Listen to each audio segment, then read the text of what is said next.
Today we're going to be reading out aloud information from the Free Encyclopedia related to that genius screenwriter, Nigel Neal. Nigel Neal was heavily influential upon Doctor Who, although he wound up never writing for it himself. In episodes of this retrospective just prior to this one, we have explained why this, according to Neal, was the case.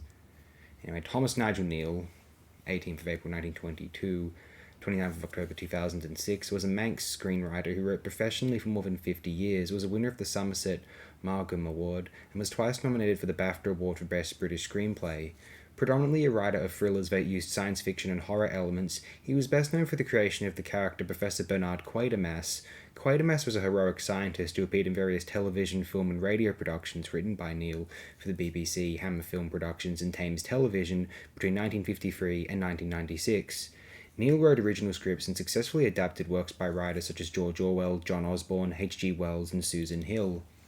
Neal was most active in television, joining BBC Television in 1951.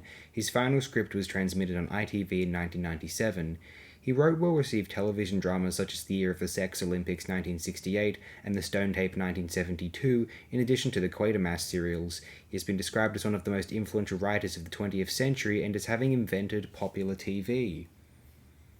Neal was born Thomas Nigel Neal in Barrow-in-Furness, England, on the 28th of April 1922. His family came from the Isle of Man and returned to live there in 1928, when he was 6 years old. He was raised in the island's capital, Douglas, where his father was the owner and editor of the local newspaper, The Herald.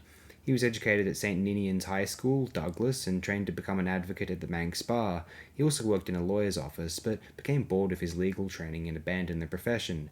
At the beginning of the Second World War, Neal attempted to enlist in the British Army but was deemed medically unfit for service owing to photophobia, from which he had suffered since childhood. On the 25th of March 1946, Neal made his first broadcast on BBC Radio, performing a live reading of his own short story, Tomato Cane, in a strand entitled Stories by Northern Authors on the BBC's North of England Home Service region. Later that year, he left the Isle of Man and moved to London, where he studied acting at the Royal Academy of Dramatic Art, RADA.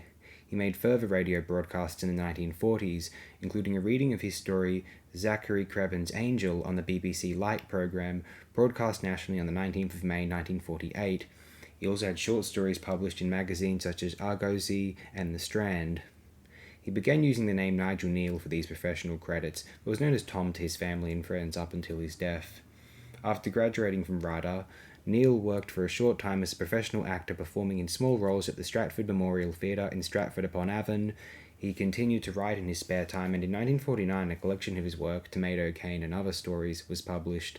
The book sufficiently impressed the writer Elizabeth Bowen that she wrote a foreword for it, and in 1950 the collection won the Somerset Maugham Award. Following this success, Neal gave up acting to write full-time.